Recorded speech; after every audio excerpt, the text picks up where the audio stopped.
안녕하십니까. 더불어민주당 법률대변인 이건태 의원입니다. 작년 11월 이재명 대표의 공직선거법 위반 사건 1심 재판에서 유죄가 선고되었는데요.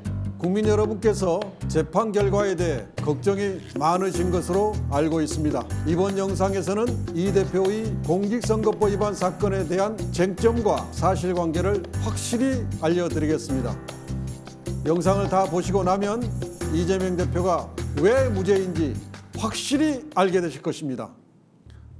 자, 이 사건은 이재명 대표의 두 가지 발언을 문제 삼고 있습니다. 하나는 김문기가 골프를 치지 않았다고 거짓말했다는 것. 다른 하나는 백현동 부지 용도 변경에 대해 국토부로부터 협박을 받았다고 거짓말했다는 것입니다. 그리고 1심 재판부는 이 두 개의 발언을 허위사실 공표라고 판단했습니다. 김문기가 골프를 치지 않았다고 거짓말을 했다는 이 내용은 조작된 사진에서 비롯됐습니다. 2021년 국민의힘 박수영 의원은 자신의 페이스북에 이재명 대표, 고 김문기 씨 등 4명이 나온 사진을 올리고 호주, 뉴질랜드 출장 가서 골프도 치신 건가요? 라는 게시물을 올렸는데요. 그런데 해당 사진의 온본은 당시 출장을 함께 간 이재명 대표 일행 10명이 다 함께 찍은 사진이었습니다. 그런 사진을 박수영 의원은 4명이 골프를 친 것처럼 보이기 위해 사진을 조작해서 자신의 페이스북에 올렸던 것입니다.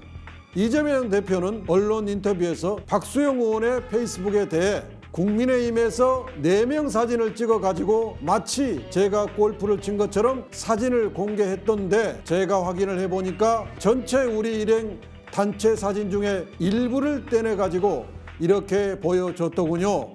조작한 거죠? 라고 말했습니다.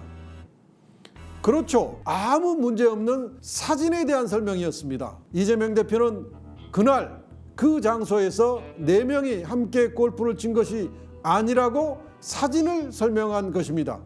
즉 사진이 조작된 것임을 설명한 것이죠. 이재명 대표는 김문기가 골프를 치지 않았다는 말을 한 사실이 없습니다.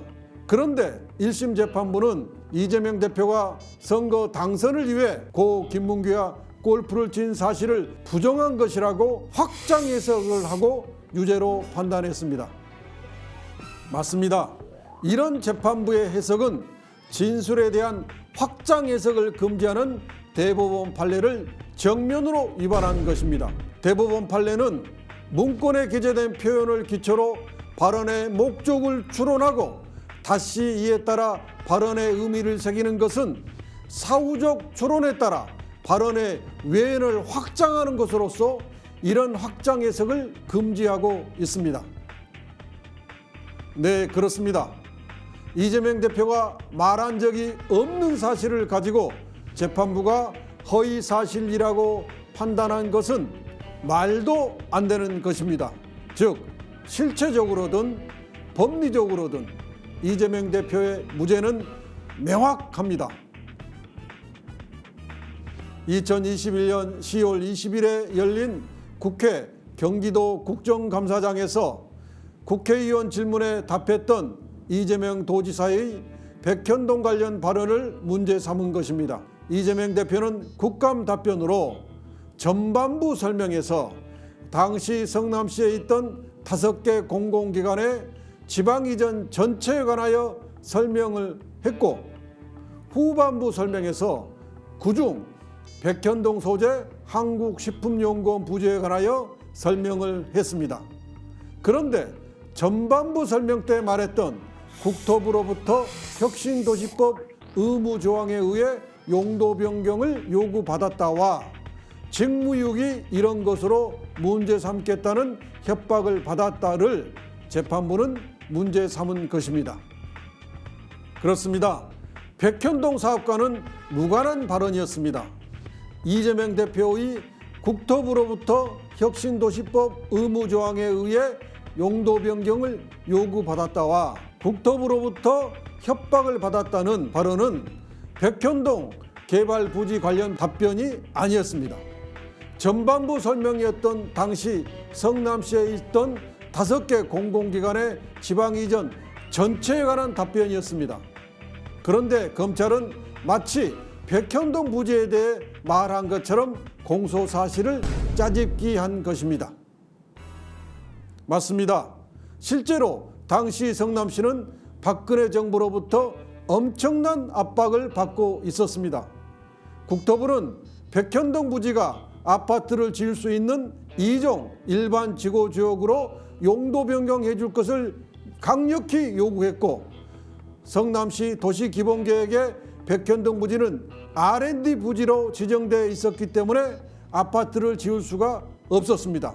그래서 국토부는 성남시에 2014년 1월부터 2015년 1월까지 총 4회 공문을 보내서 백현동 부지의 용도를 2종 일반 주거지역으로 변경할 것을 요구했습니다. 성남시는 국토부의 요구를 들어주면 도시기본계획에 위반되기 때문에 이러지도 저러지도 못하고 있는 상황이었습니다. 한편 총리실은 2013년 3월 공문을 보내 국정과제와 정책 현안 과제 추진이 부진할 경우 인적 문책을 하겠다고 압박했습니다. 그러자 성남시 주거환경과는 아파트를 지을 수 있게 해달라는 국토부의 요구와 R&D 센터를 지어야 한다는 성남시의 도시기본계획을 모두 만족시킬 수 있는 유일한 방법인 준주거지역으로 변경할 것을 건의했던 것입니다. 그리고 당시 이재명 성남시장은 담당 부서의 건의대로 어쩔 수 없이 준주거지역으로 변경했던 것입니다. 네, 그렇습니다. 성남시가 백현동 부지를 준주거지역으로 변경한 이유는 박근혜 정부의 강력한 압력과 국토부의 강력한 요구에 따라 어쩔 수 없이 변경한 것이 명백합니다. 이런 점에서 이재명 대표는 거짓말을 한 게 아니죠. 즉 공직선거법상 허위사실 공표죄에 해당하지 않습니다. 법리적으로도 크게 세 가지 문제가 있습니다. 첫째, 공직선거법 허위사실 공표죄 구성요건에 해당하지 않습니다. 공직선거법은 후보자의 행위에 관한 허위사실만 처벌합니다. 협박에 해당하는 행위는 국토부가 한 행위이고 이재명 대표가 한 행위가 아닙니다. 둘째, 공직선거법은 판단이나 의견은 처벌하지 않습니다.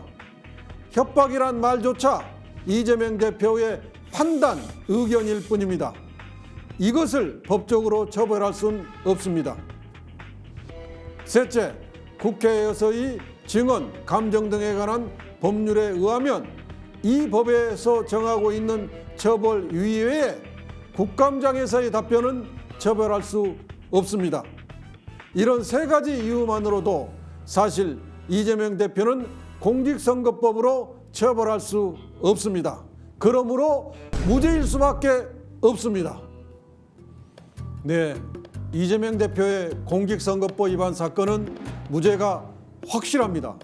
이 사건은 실체적으로도 법리적으로도 무죄가 명백하기 때문입니다. 2심에서 제대로 된 판결을 내려줄 것을 기대합니다.